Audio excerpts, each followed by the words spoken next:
Times of O P O Q magnitude है वो ए O Q का जो रिजल्टेंट होगा वो एग्जैक्टली। हेलो स्टूडेंट्स, तो कैसे हो आप सब लोग? आई होप आप सब लोग ठीक होंगे। हम वेक्टर वाले यूनिट को प्रोसीड कर रहे थे, उसी में आज हमारी वेक्टर्स के साथ लास्ट क्लास है। मैंने जैसे ही आपको कल बोला था कि नेक्स्ट क्लास में हम लोग वेक्टर्स के PYQ डिस्कस करेंगे, यानी इसमें जेई या नीट के कुछ रिसेंट ईयर में जो क्वेश्चन आ रखे हैं हम उनके बारे में कुछ डिस्कशन करेंगे। उनको सॉल्व कैसे करते हैं, क्या टैक्टिक्स हम लोगों को यूज़ करनी है, जो ऑलरेडी हमने कंप्लीट चैप्टर के अंदर पढ़ा है। ठीक है, तो स्टार्ट करते हैं आज की क्लास। आज की क्लास में हम लोग डिस्कस करेंगे जेई मेंस और नीट के कुछ PYQ। ठीक है, तो स्टार्ट करते हैं आज की क्लास। फर्स्ट क्वेश्चन देखते हैं, ये 2024 का क्वेश्चन है, रीसेंट ईयर का ही, पिछले साल का क्वेश्चन है। क्या कह रहे हैं क्वेश्चन को पढ़िए। The resultant of two vectors A vector and B vector is perpendicular to A vector. ठीक है, अब इतनी लाइन पढ़ने से मुझे ये पता चल गया कि जो भी रिजल्टेंट वेक्टर है वो ए वेक्टर के साथ परपेंडिकुलर है, मतलब उसका अल्फा कितना बन रहा है, 90 degree. Okay, and its magnitude is half that of B, और जो भी रिजल्टेंट है उसका जो मैग्नीट्यूड है वो बी के मैग्नीट्यूड का हाफ है। तो क्या कह रहा है, then the angle between the vectors A vector and B vector. तो दो इन्फॉर्मेशन दी हैं, दोनों इन्फॉर्मेशन का यूज करते हैं और ट्राई करते हैं थीटा निकालने का। ठीक है, तो मान लेते हैं कि मेरे पास एक वेक्टर ए वेक्टर है और एक दूसरा वेक्टर है, लेट से बी वेक्टर। एक सेकंड वेक्टर है, लेट से मेरे पास कोई बी वेक्टर। ओके, और उसने कहा कि इन दोनों का जो रिजल्टेंट है वो ए के परपेंडिकुलर है। तो मान लेता हूं कि यहां पे इन दोनों का रिजल्टेंट आ रहा है and that resultant is perpendicular to A vector, that means कि alpha is equal to 90 degree, और इनके बीच में ये जो एंगल थीटा है ये वो हमें बोल रहा है कि ये पता करिए कि कितना है। ठीक है, तो कल हमने बताया था कि रिजल्टेंट का किसी भी वेक्टर के साथ एंगल देखना होता है तो उसको लिखते थे हम लोग tan alpha, that is equal to B cos theta upon A plus, sorry उल्टा लिख दिया मैंने, यहां पे आएगा बी साइन थीटा। एक मिनट, इसको दोबारा लिख रहा हूं मैं। यहां पे हम लिखते हैं रिजल्टेंट का किसी भी वेक्टर के साथ angle that is tan alpha is equal to B sine theta divide by A plus B cos theta. ठीक है, रिमेंबर ये हम एज इट इज लिखते हैं। ये हमने कल भी बताया था कि किसी भी वेक्टर का किसी भी रिजल्टेंट का किसी वेक्टर के साथ एंगल कैसे देखा जाता है। वो डायग्राम मैं दोबारा बनाता हूँ। ये था हमारे पास कोई ए वेक्टर और इस साइड मैंने कोई बी वेक्टर ले लिया। ठीक है, और रिजल्टेंट जो था वो ए के परपेंडिकुलर है, ए के परपेंडिकुलर है, दैट मीन्स कि alpha is equal to 90 degree, और ये थीटा हमें पता करना था। ओके, अब मैं जैसे ही उसने बोला है कि अल्फा जो रिजल्टेंट है वो ए के परपेंडिकुलर है, तो इसका मतलब अल्फा की जगह पुट कर देता हूँ 90, तो we get B sine theta upon A plus B cos theta. Okay, tan 90 is infinite is equal to B sine theta upon A plus B cos theta. ठीक है, अब दो चीजों का रेशियो अगर इनफाइनाइट है दैट मींस कि denominator किसको अप्रोच कर रहा होगा, जीरो को, यानी डिनोमिनेटर को जीरो कर देते हैं। तो डिनोमिनेटर को जैसे ही हम यहाँ पे जीरो करेंगे मेरे पास आ जाएगा a plus B cos theta is equal to zero, that means कि cos theta is equal to minus A upon b. Let it be a first equation. इसका हम यूज करेंगे जो सेकंड इंफॉर्मेशन उसने क्वेश्चन में प्रोवाइड करी। Second में बोल रहा है कि जो रिजल्टेंट का मैग्नीट्यूड है that is half that of B. तो पहले तो रिजल्टेंट का जो फॉर्मूला होता है in terms of A and B वो लिखते हैं, that is square root of A square plus B square plus 2ab cos theta, है ना। ये रिजल्टेंट का फॉर्मूला हमने कल लिखा था। रिजल्टेंट की डायरेक्शन कैसे फाइंड करते हैं, tan अल्फा से। रिजल्टेंट का मैग्नीट्यूड कैसे फाइंड करते हैं हम लोग, a square plus B square plus 2ab cos theta वाली टेक्निक से। अब उसने बोला कि रिजल्टेंट का जो मैग्नीट्यूड है वो बी के मैग्नीट्यूड का हाफ है, तो बी का मैग्नीट्यूड बी, उसका हाफ कर दिया मैंने। अब दोनों साइड स्क्वेयरिंग भी कर देता हूँ यहाँ पे, तो मेरे पास आ जाएगा a square plus B square plus 2ab। अब जो कॉस थीटा का वैल्यू आपने इक्वेशन फर्स्ट से निकाला उसको यहाँ सब्स्टिट्यूट करेंगे तो आ जाएगा माइनस ए बाय बी। ठीक है, एक बार इसको देख लीजिए इस वाले स्टेप को। नेक्स्ट ये स्क्वायर खोलते हैं तो हमारे पास आ जाएगा B square by 4 is equal to A square plus B square plus, यहाँ से देखिए क्या आ रहा है, इस बी से इस बी को कट कर सकते हैं तो मेरे पास बचा माइनस, इसको माइनस कर देते हैं, -2 ए स्क्वायर, क्योंकि इस बी से ये वाला बी कट हो गया। अब इसको थोड़ा सा और आगे प्रोसीड करते हैं, तो a square minus 2a² that is minus a square, यानी कि b square minus a square, तो we get b square divide by 4। Understand? ठीक है, एक बार इस स्टेप को देख लीजिए। हमारे पास था रिजल्टेंट का मैग्नीट्यूड जो था वो बी के मैग्नीट्यूड का हाफ था, a square plus B square plus 2ab, और मैंने कॉस थीटा की जगह पुट कर दिया माइनस ए अपॉन बी। ठीक है, और वहां से बी को कट किया, यहाँ पे बन गया minus 2a square, so we get this result, है ना। अब यहाँ से क्या करते हैं, ए को इधर ले आते हैं, बी को उधर ले जाते हैं, तो हमारे पास आ जाएगा यहाँ से a square is equal to b square minus b square divide by 4। यहाँ से आ जाएगा a square is equal to 4b square minus b square divide by 4। ठीक है, अंडरस्टैंड? अब यहाँ से देखिए कि ए स्क्वायर क्या आ रहा है, a square is equal to 3b square divide by 4, या फिर यहाँ से ए निकाल लीजिए, ए आ जाएगा आपके पास यहाँ से √3/2 times of B, √3/2 times of B. एक बार चेक कर लीजिए। अब ये जो आपने a का वैल्यू निकाला है यहाँ से, late it B equation number second, यहाँ से जो a का value in terms of b निकाला है, इसको वापस अगर फर्स्ट इक्वेशन में पुट कर दें तो ऑलमोस्ट हमें थीटा मिलेगा कि हमारा थीटा कितना है। ठीक है, तो इसको पुट कर देते हैं उसी इक्वेशन में, that is cos theta is equal to minus A upon B था ना। यहाँ पे मैंने जो a का वैल्यू निकाला है इन टर्म्स ऑफ b, देखिए क्या निकाला है, a का वैल्यू निकाला है मैंने √3/2b, इसका वैल्यू पुट कर देता हूँ, तो √3/2b अपॉन बी से b कट गया, so we get cos theta is equal to minus √3/2, and cos theta का वैल्यू माइनस √3/2 होता है जब थीटा का वैल्यू होता है 150 डिग्री। अंडरस्टैंड? तो इस क्वेश्चन का आंसर है 150 डिग्री। ओके, यहां से आ जाएगा 150 degree. Understand? Okay, next question पे बढ़ते हैं। नेक्स्ट क्वेश्चन देखिए, नेक्स्ट क्वेश्चन है हमारे पास क्वेश्चन नंबर 2, कह रहा है if A vector and B vector makes an angle cos inverse 5/9 with each other, ठीक है, and then a vector plus B vector का magnitude is equal to √2 times the that of A vector minus B vector का magnitude, और a का magnitude is n times of B का magnitude. तो इस question के अंदर हमें 3 इनपुट मिल रही हैं, 3 इनपुट डालने के लिए मिल रही है, और पूछा जा रहा है कि what is the value of that n। ठीक है, तो n का वैल्यू निकलवाना चाहते हैं हमसे। जो जो इन्फॉर्मेशन दे रखी है एक बार पहले इसको लिखते हैं। उसने बोला कि कॉस जो थीटा है, सॉरी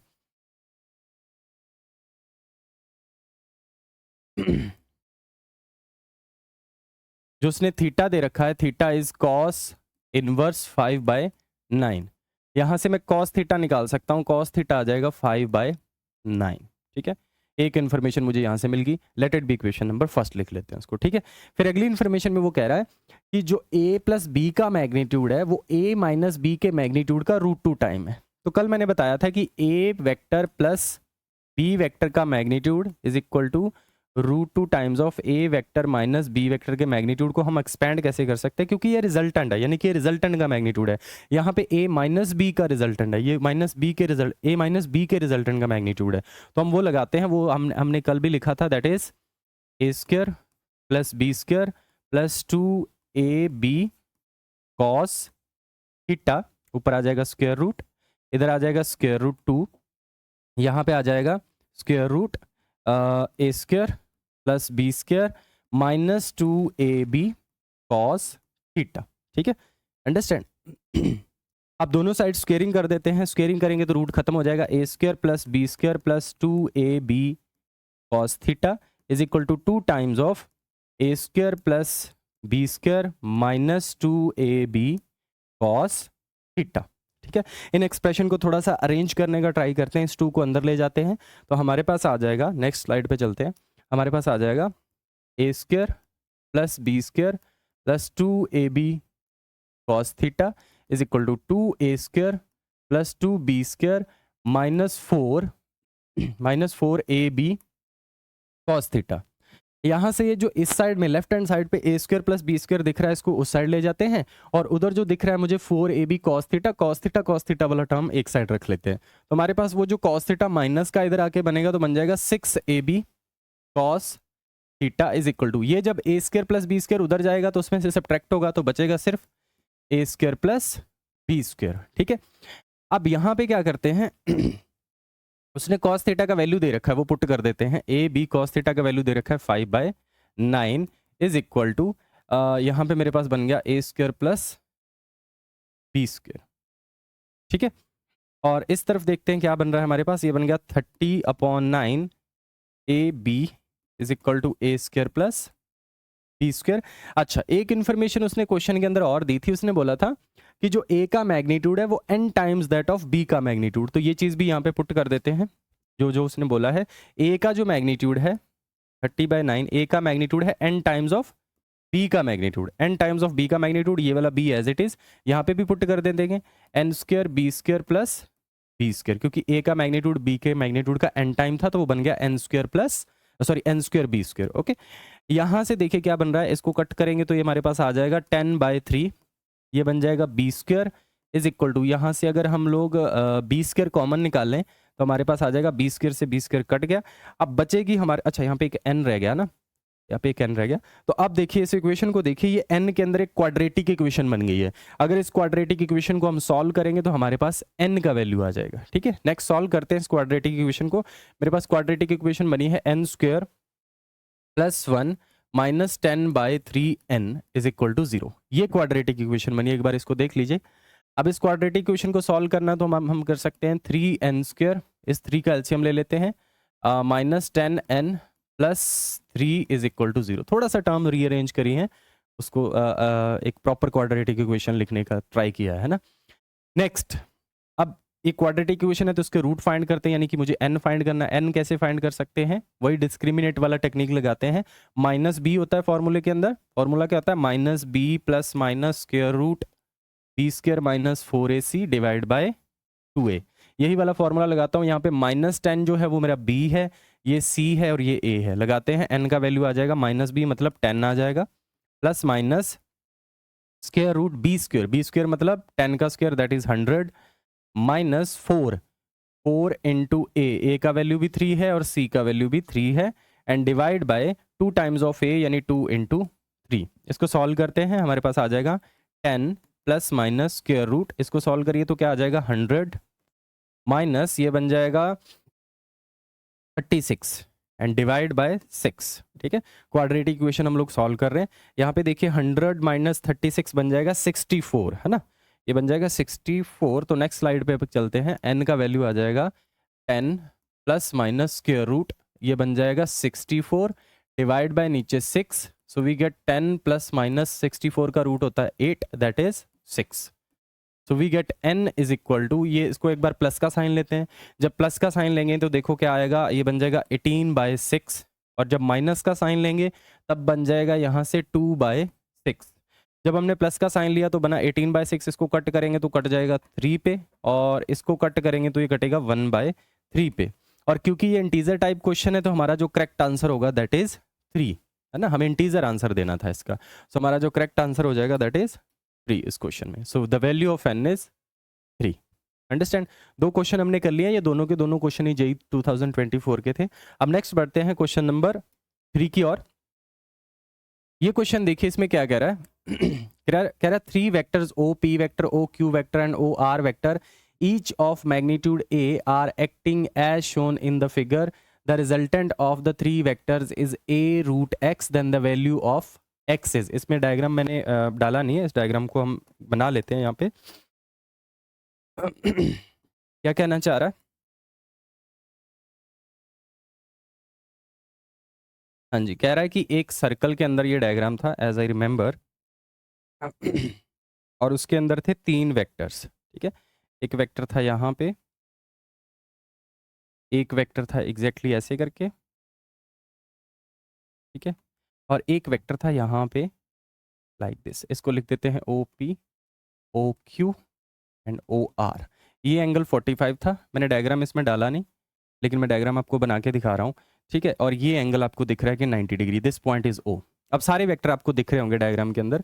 वो कह रहा है 3 वेक्टर्स ओ पी वेक्टर मतलब ये वाला वेक्टर, ओ क्यू वेक्टर ये वाला वेक्टर, ओ आर वेक्टर ये वाला वेक्टर, ठीक है, R acting as shown in the figure. The resultant of the 3 vector is a root x। इन तीनों का जो नेट रिजल्टेंट आ रहा है वो उसने बोल दिया कितना है, ए रूट एक्स, तो कह रहा है उस एक्स का वैल्यू बताओ वो कितना है। तो तीनों का रिजल्टेंट फाइंड करना चाहते हैं हम लोग, ठीक है। और सबका मैग्नीट्यूड उसने बोल दिया कि ए है, इसका मैग्नीट्यूड भी ए है, इसका मैग्नीट्यूड भी ए है और इसका मैग्नीट्यूड भी ए है, ठीक है। तो हम क्या करते हैं, पहले इन दोनों का रिजल्टेंट फाइंड कर लेते हैं, जो ओ क्यू है और ओ पी है, पहले इन दोनों का रिजल्टेंट फाइंड कर लेते हैं और फिर वो जो रिजल्टेंट आएगा उसका इसके साथ रिजल्टेंट फाइंड करके हम लोग तीनों वेक्टर का नेट रिजल्टेंट फाइंड कर सकते हैं, ठीक है। तो पहले लिखते हैं late r dash be the resultant of OP vector and OQ vector। अच्छा, रिजल्टेंट का मैग्नीट्यूड निकालते हैं। रिजल्टेंट r डैश का मैग्नीट्यूड आ जाएगा is equal to square root, क्या आ जाएगा, OP का मॉड स्क्वायर OQ का mod square plus 2 times of OP OQ cos theta. अब देखिए OP और OQ के बीच का एंगल कितना है, खुद का, इनका खुद का आपस में एंगल कितना, 90 डिग्री। तो cos 90 पुट करेंगे, cos 90 इज 0, तो लास्ट वाला टर्म तो वैनिश हो गया है ना।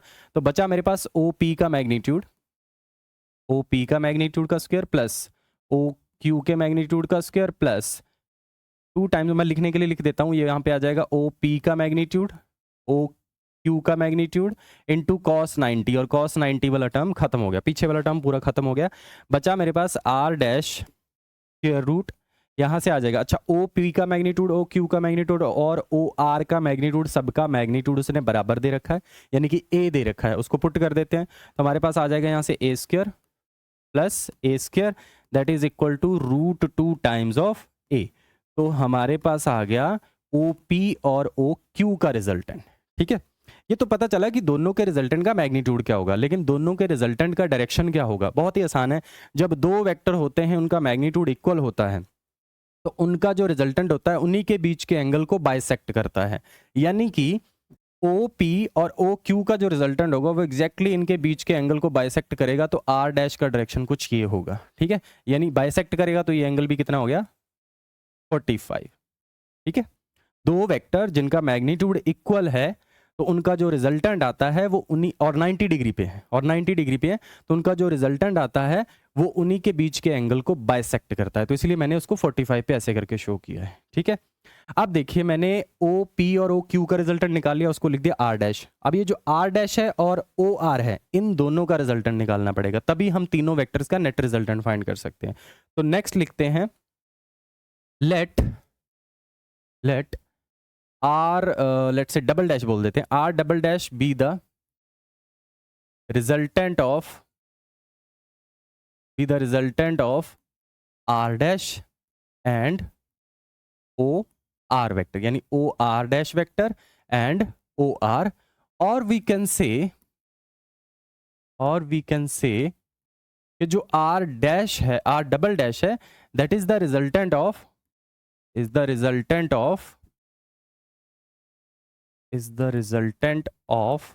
ये एक्चुअली हमने क्या किया, दो को अलग से ट्रीट किया, दोनों का जो रिजल्टेंट आया उसका तीसरे के साथ रिजल्टेंट देख रहे हैं। तो एक्चुअली ये जो फाइनल आएगा मेरे पास R डबल डैश, ये OP OQ और OR तीनों का रिजल्टेंट बन गया। तो इसलिए मैंने ये चीज यहाँ पे क्लियर करी कि we can say that R double dash is the resultant of OP vector OQ vector and OR vector, ठीक है, ऐसा भी बोला जा सकता है इसको।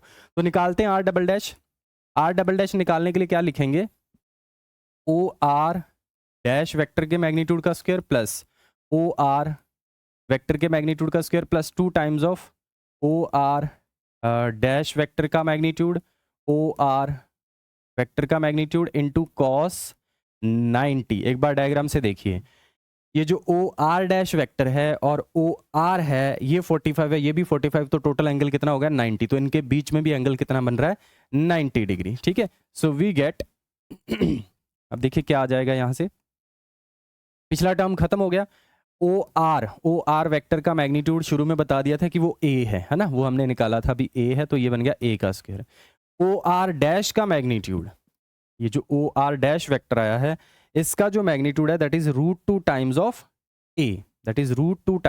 A, तो इसको भी पुट कर देते हैं, रूट 2 टाइम्स ऑफ A और इसका square that is equal to R double dash, और we can say R double dash is equal to square root of, इसको खोलते हैं तो ये बन जाएगा 2A square plus A square that is equal to 3A square का square root, ठीक है।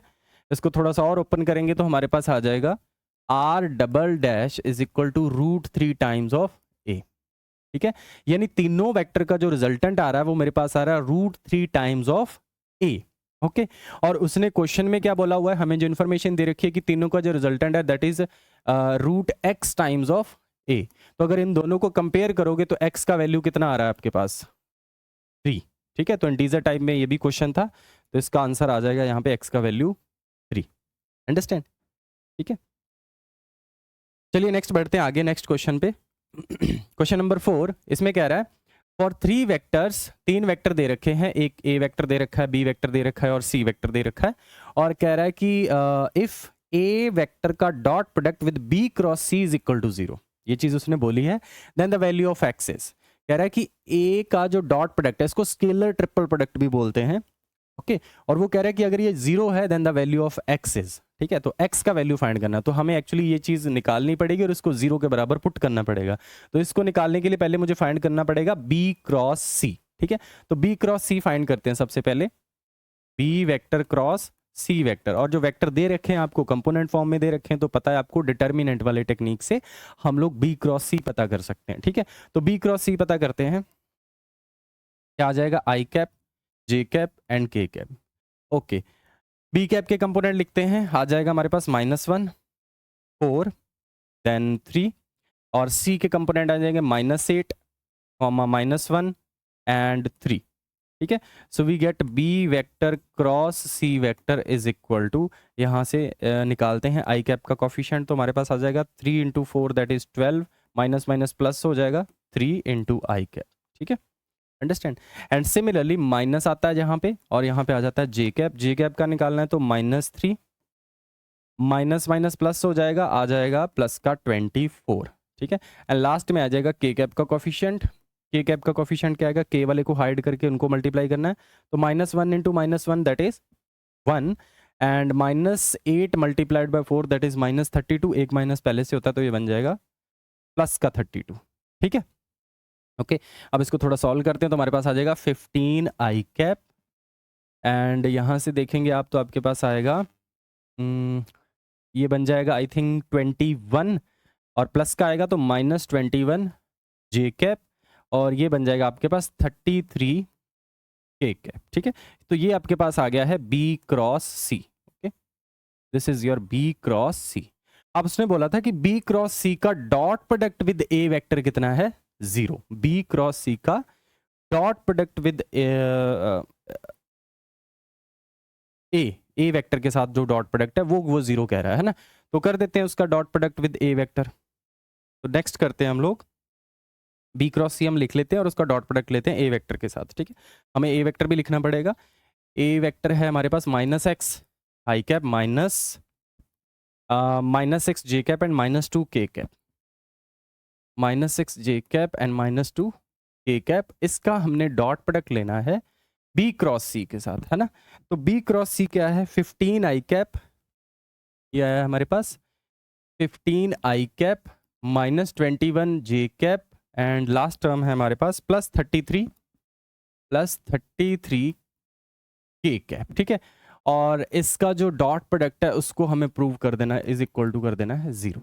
ठीक है, अब कर निकालते हैं यहाँ से डॉट प्रोडक्ट। देखिए डॉट प्रोडक्ट क्या आएगा, हम डॉट प्रोडक्ट में क्या करते हैं, एक्स कॉफिशिएंट को एक्स कॉफिशिएंट के दूसरे वेक्टर के साथ, वाई कॉफिशिएंट को वाई के साथ, और जेड कॉफिशिएंट को जेड के साथ। ठीक है, यानी आई कैप का कॉफिशिएंट, सॉरी मैं जेड कॉफिशिएंट बोल रहा हूँ, ऐसा बोलना चाहिए कि एक्स कंपोनेंट को एक्स कंपोनेंट के साथ, वाई कंपोनेंट को वाई कंपोनेंट के साथ, और जेड कंपोनेंट को जेड कंपोनेंट के साथ। तो यहाँ पे मेरे पास है -x मल्टीप्लाइड बाय 15 यानी कि -15x हो गया, देन -6 इंटू -21, तो ये हो जाएगा प्लस का हो जाएगा ना, तो हो जाएगा 6 × 12 126। ओके, एंड लास्ट में बचा है मेरे पास 33 को करना है -2 के साथ, तो माइनस का हो जाएगा, ये बन जाएगा 66 इज इक्वल टू 0।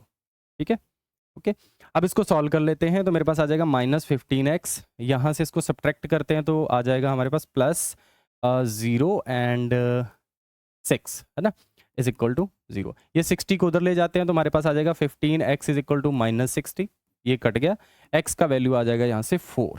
ठीक है, इंटीजर टाइप में ये भी क्वेश्चन था, तो x का वैल्यू आ गया यहाँ से 4। अंडरस्टैंड। नेक्स्ट बढ़ते हैं नेक्स्ट क्वेश्चन पे। क्वेश्चन नंबर 5 देखिए क्या कह रहा है। कह रहा है a vector has magnitude same as that of A vector. कोई नए वेक्टर की बात कर रहा है और उसका मैग्नीट्यूड ए वेक्टर के मैग्नीट्यूड जितना ही है, बट वो वेक्टर पैरेलल है बी वेक्टर के। ठीक है, ऐसा क्वेश्चन हमने अपनी क्लास में भी किया था जब हम वेक्टर को अच्छे से पढ़ रहे थे, डिटेल में पढ़ रहे थे, तब हमने ऐसा क्वेश्चन तब भी किया था। तो वही क्वेश्चन 2024 में पूछा गया है। क्या कह रहे हैं, हम जो भी वेक्टर निकालना चाहते हैं उस वेक्टर का नाम रख लेते हैं सी वेक्टर। अब वो कह रहा है कि जो सी वेक्टर है उसका मैग्नीट्यूड तो ए वेक्टर के मैग्नीट्यूड के बराबर है, लेकिन उसकी जो डायरेक्शन है वो बी वेक्टर वाली डायरेक्शन है। तो अच्छा, बी वेक्टर की डायरेक्शन कौन बताएगा? बी वेक्टर का यूनिट वेक्टर। इसका मतलब सी वेक्टर की डायरेक्शन बताएगा बी वेक्टर का यूनिट वेक्टर। तो एक्चुअली मुझे ये फाइंड करना है। ठीक है, जब ये फाइंड कर लेंगे फिर वो कह रहा है the X and Y component of this vector, जो भी आप सी वेक्टर फाइंड करेंगे उसका एक्स और वाई कंपोनेंट उसने बता दिया कितना है, एक्स एंड 3। X and 3। तो बोल रहा है पता करिए कि वो x कितना है। ठीक है। तो हम ये चीज फाइंड करना चाहते हैं, पहले सी वेक्टर फाइंड करते हैं, फिर देखेंगे उसका x कंपोनेंट क्या आ रहा है और y कंपोनेंट क्या आ रहा है, और उसमें से जो x कंपोनेंट होगा वही हमारे x की वैल्यू होगी। ओके, तो पहले फाइंड करते हैं यहाँ पे a का मैग्नीट्यूड। a के मैग्नीट्यूड का सीधा डायरेक्ट फॉर्मूला लिखता हूं मैं, स्क्वायर रूट a का x कंपोनेंट है 3, 3 का स्क्वायर 9, प्लस a का y कंपोनेंट है 4, 4 का स्क्वायर 16, इनटू बी का यूनिट वेक्टर फाइंड करना। तो याद करिए यूनिट वेक्टर फाइंड करने की टेक्निक क्या होती थी, वो वेक्टर डिवाइड बाय उसका मैग्नीट्यूड। तो बी वेक्टर का यूनिट वेक्टर फाइंड करना चाहते हैं तो ऊपर तो लिखा जाएगा पूरा का पूरा वो वेक्टर, यानी कि 4i cap plus 3j cap and divide by उस वेक्टर का मैग्नीट्यूड। मैग्नीट्यूड क्या आ जाएगा, स्क्वायर रूट, ये आ जाएगा हमारे पास यहाँ से 4 का स्क्वायर यानी 16 प्लस 3 का स्क्वायर यानी कि 9।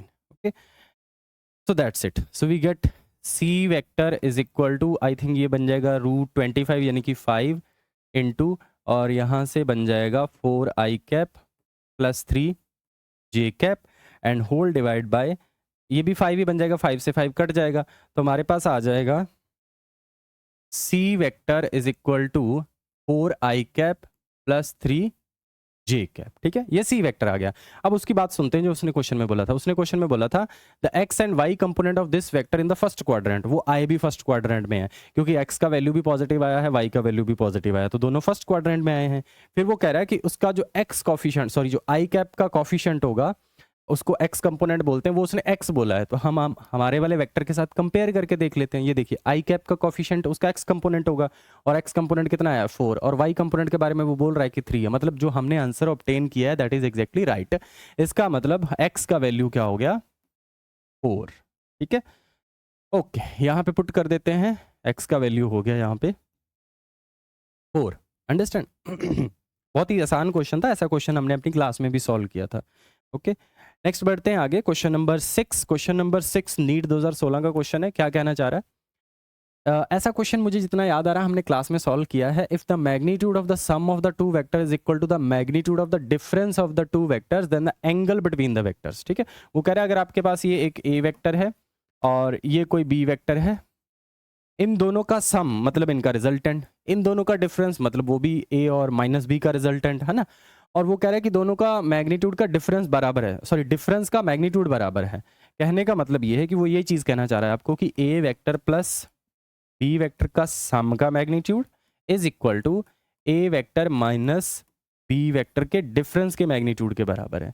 और इनके फॉर्मूलाज का हमने बताए थे आपको, ये क्या होता है, a square plus B square plus 2ab cos theta इसका square root is equal to, ये क्या बन जाएगा, a square plus B square minus 2ab cos theta इसका स्क्वायर रूट।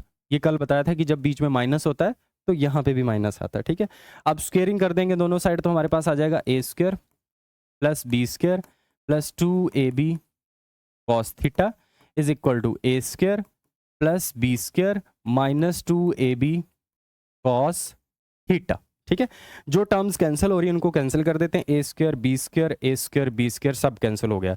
ये जो माइनस 2ab कॉस थीटा इसको उठा के इधर ले आते हैं तो हमारे पास आ जाएगा 4ab cos theta is equal to 0। अब चार क्वांटिटीज का प्रोडक्ट 0 है, या तो 4 0 है या a 0 है या b 0 है। ठीक है, ऐसा तो कुछ मेंशन नहीं किया, तो इसका मतलब क्या हुआ कि कॉस थीटा ही इज इक्वल टू 0 होगा। इसका मतलब थीटा का वैल्यू कितना होगा, 90 डिग्री। ठीक है, अंडरस्टैंड?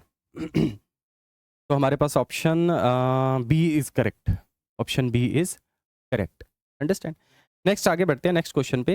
नेक्स्ट क्वेश्चन नंबर 7 है हमारे पास। ये भी या तो नीट का है या AIPMT का कोई प्रीवियस ईयर क्वेश्चन है। तो क्या कह रहा है, अब वेक्टर ए वेक्टर जो दे रखा है cos omega t i cap plus sin omega t j cap ऐसे करके कुछ, और बी वेक्टर भी कुछ इसी फॉर्म में दे रखा है, are function of time, then the value of the time at which they are orthogonal to each other. Orthogonal का मतलब होता है किस टाइम पे ये दोनों वेक्टर एक दूसरे के परपेंडिकुलर होंगे। ठीक है, अच्छा जब परपेंडिकुलर होंगे तो दोनों वेक्टर का डॉट प्रोडक्ट क्या हो जाएगा, जीरो।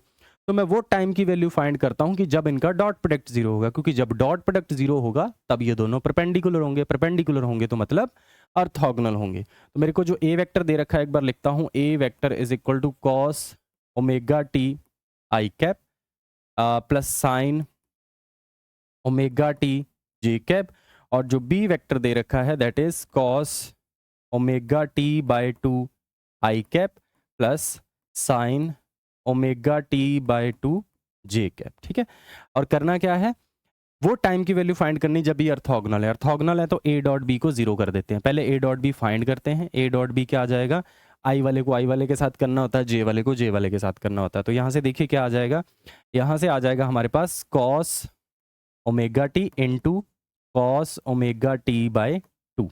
ठीक है, और यहाँ से आ जाएगा हमारे पास प्लस, क्योंकि स्केलर क्वांटिटी आनी है, यहाँ से आ जाएगा हमारे पास sine omega t into sine omega T by two. ठीक है, अंडरस्टैंड?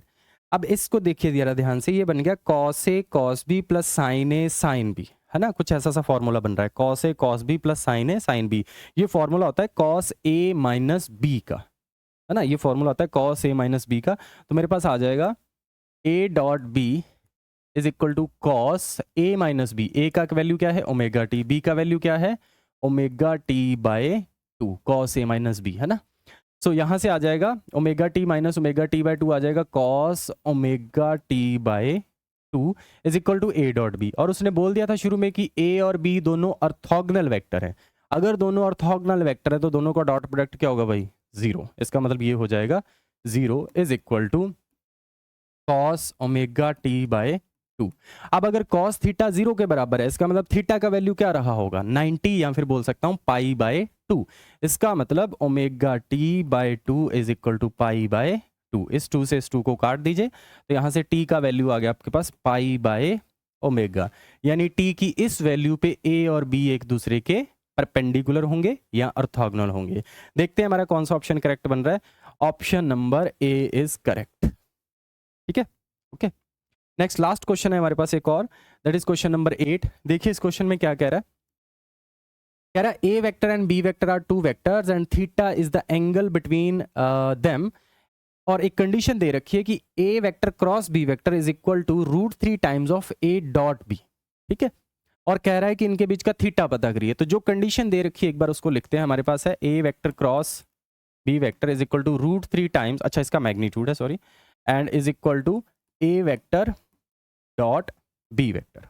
ओके, अब ए क्रॉस बी, क्योंकि हम थीटा निकालना चाहते हैं तो हम ए क्रॉस बी को थीटा की टर्म में एक्सप्रेस करते हैं और ए डॉट बी को भी थीटा की टर्म में एक्सप्रेस करते हैं। तो ए क्रॉस बी को थीटा की टर्म में लिखेंगे तो क्या आ जाएगा, ए बी साइन थीटा, साथ में एन कैप नहीं आएगा क्योंकि उसने बोल रखा है magnitude, is equal to √3, dot product को क्या लिख सकते हैं, ए बी कॉस थीटा। अच्छा ए बी से ए बी कट गया, हमारे पास आ गया साइन थीटा, वो जो कॉस थीटा उसको नीचे ले आइए, sine theta upon cos theta is equal to √3, और sine theta upon cos theta is tan theta, तो tan theta is equal to √3, और टेन थीटा का वैल्यू कब √3 होता है, जब थीटा का वैल्यू होता है 60 degree. So theta is equal to 60 degree. So option D is correct. Okay, तो आपने देखा कि इस क्लास में हम लोगों ने टोटल 8 क्वेश्चन सॉल्व किए हैं, जिसमें कुछ रीसेंट ईयर के जेई के क्वेश्चन थे और कुछ इसमें नीट के क्वेश्चन थे। ठीक है, ओके, और जो क्वेश्चन के अंदर अप्रोच यूज करी जा रही है वो वही चीजें यूज करी जा रही हैं जो हम क्लास में ऑलरेडी डिस्कस करते आ रहे थे, और बहुत सारे क्वेश्चन हमने क्लास में भी डिस्कस करे, जिनमें हम लोगों ने कुछ पीवाईक्यू भी डिस्कस करे और कुछ रेगुलर क्वेश्चन जो अलग अलग रेफरेंस बुक में मिल जाते हैं हमने वो भी प्रोसीड किए। और सभी में आपने यही चीज नोटिस करी होगी कि जो हम क्लास में पढ़ रहे हैं वो एज इट इज़ अप्लाई हो पा रहा है, रिजल्टेंट के फॉर्मूला सीधे अप्लाई हो रहे हैं, और डॉट प्रोडक्ट, क्रॉस प्रोडक्ट, बस आपको थोड़ा सा अपना ये सीखना है कि उन चीज़ों को अप्लाई कैसे करना है, कब कौन सी चीज़ काम करेगी। जैसे इन्हीं क्वेश्चंस में आप किसी और तरीके से भी प्रोसीड कर सकते थे, लेकिन आई चूज़ द शॉर्टेस्ट वे, कि शॉर्टेस्ट वे से कैसे इनको सॉल्व किया जाए, सो दैट कि जल्दी से 8 क्वेश्चन हम प्रोसीड कर पाए, या जो भी क्वेश्चन आपको एग्जाम में आता है उसको जल्दी से जल्दी कम से कम टाइम में आप कैसे सॉल्व कर पाते हैं। ठीक है, यही हमारी अप्रोच रहनी चाहिए। इसीलिए ज़्यादा से ज़्यादा क्वेश्चन सॉल्व करने होते हैं, सो दैट कि आपके अंदर वो आइडिया डेवलप हो जाए कि इस तरह का क्वेश्चन मैं देखूंगा तो इसको देखते ही मुझे कौन सा अप्रोच लगाना है, इस पे मुझे लेंदी अप्रोच नहीं लगाना है, बिकॉज मुझे टाइम सेव करना है एग्जाम के अंदर। अंडरस्टैंड? ठीक है, अब नेक्स्ट क्लास में हम लोग डिस्कस करेंगे motion in a straight line, chapter 1 हमारा स्टार्ट हो जाएगा। ठीक है, वेक्टर्स के जितने भी क्वेश्चन है आप और ज़्यादा से ज़्यादा क्वेश्चन इसके प्रैक्टिस कर लीजिए। ओके, और उनमें जो टेक्निक यूज़ होगी वो ऑलमोस्ट हमने सारी टेक्निक्स क्लास में यूज़ कर ली हैं। ठीक है, जिन भी फार्मूला से, जिन भी अप्रोच से क्वेश्चन वो सॉल्व होंगे, वो सारी हमने क्लास में डिस्कस कर ली हैं। ओके, तो मिलते हैं नेक्स्ट क्लास में। नेक्स्ट क्लास में हम लोग बात करेंगे motion in a straight line वाले चैप्टर की। ठीक है, आज की क्लास को यहाँ तक देखने के लिए थैंक यू सो मच।